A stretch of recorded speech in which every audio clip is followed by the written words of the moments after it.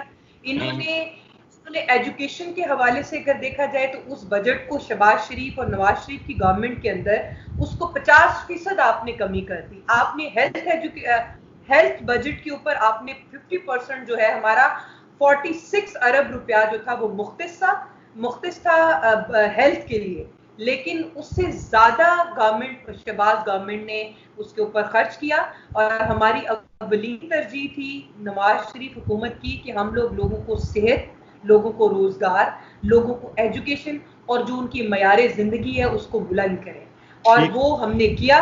اس پر تختیاں جو نئی لگی ہیں وہ یہ ضرور لگائیں, لیکن عوام ان سے پوچھے گی ضرور کہ جو 2 سالوں کے اندر آپ نے قرضے لیے ہیں ان لوگوں وہ قرضے کہاں پہ ہیں. کوئی اپنا میگا پروجیکٹ بتائیں ہمیں جس